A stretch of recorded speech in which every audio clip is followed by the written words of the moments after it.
Hello and welcome back, folks. What is Admiralty Law? Listen very carefully because I operate in maritime. Admiralty Law is the body of judges that deals with maritime. Where they get their power from is what's going to interest you.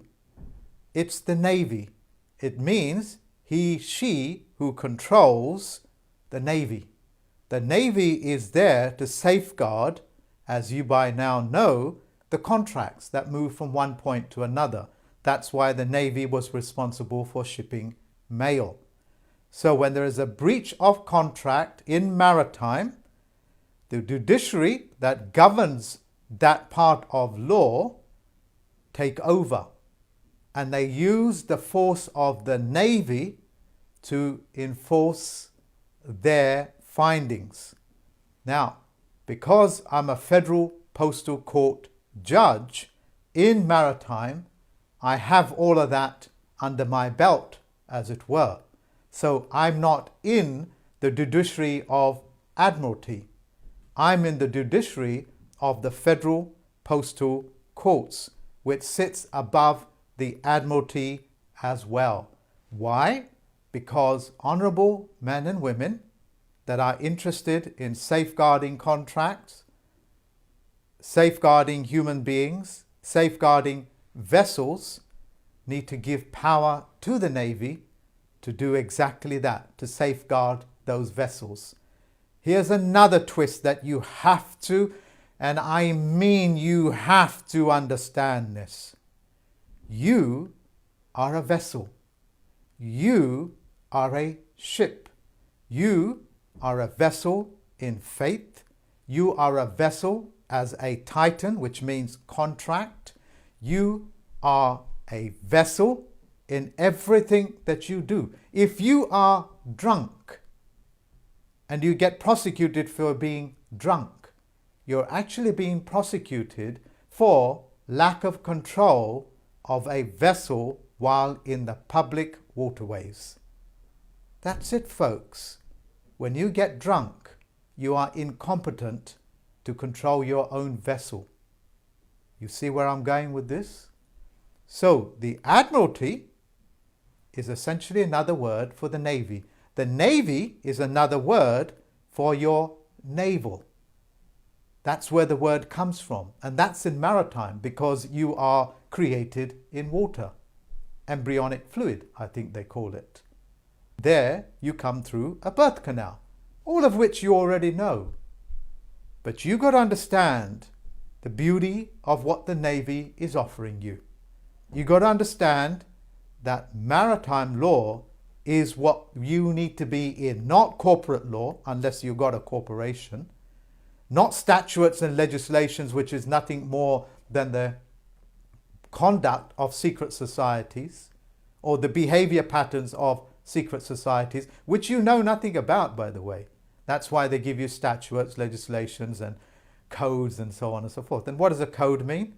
It means it's a secret. Otherwise, it won't be a code, will it? So you need a cipher to break the code. That makes sense, doesn't it? But let me come back onto the beauty of the Admiralty.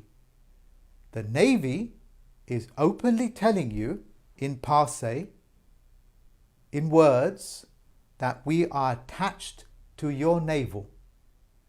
We are now acting as your placenta. We are acting to protect you as you move from one point to another. If you want to know the beauty of it, watch the old black and white naval films. Or, one of my favorite, Mary Poppins Returns, which I did an expose on. And there it's telling you what the Navy does and what the Admiralty does. Admiralty, maritime law, must not be confused with the convention or what is known as the law of the sea, which has to do with how ships maneuver, i.e. they don't collide, i.e. my words don't collide, your words don't collide on me. So we remain as factual as possible. I fly my flags, follow flag protocol, communication takes place, no reason for collision. The law of the sea refers to mineral rights, pollution, and so on and so forth. Yes, it is all part of the Admiralty, and yes, it is governed by Admiralty, because you don't want tank captains, oil tank captains, washing their tanks out with seawater and pumping it back into the ocean, as they used to do in the 80s. It's the Navy that does that, and you need to know the beauty of what the Navy does for you. So celebrate it, ladies and gentlemen. As I explain myself, you need to know what submarine law is. Submarine, sub means no, as in subhuman, which means no human. Submarine law simply means that below the waves, as opposed to above the waves, Rule Britannia, when you go below the waves, there never used to be any laws. None whatsoever. That's why a Russian submarine, as long as it remains below the waves, can sail right up, navigate its way up the River Thames, which they used to talk about, that it can navigate up the Hudson River, and the Americans would do the same thing, say, with the Beluga River. You understand what I'm saying? Because there are no laws. And they used to openly advertise these things. They even used to do exposés on it, saying that the Russians were found navigating up the Hudson Bay in New York. Do you see what I'm saying, folks? But that came to an end when there was one ocean. We now have one ocean, by the way. There are no 7 seas. That came to an end. It's one ocean. Check your children on this knowledge. Ask them, do they teach you 7 seas now, or is it one ocean? It's one ocean, as well as one religion. But I won't go there for the time being. I'll think about doing an expose on that later on. So all that came to an end. Submarines have to conduct themselves using the same protocols as they do above the waves, as well as below the waves.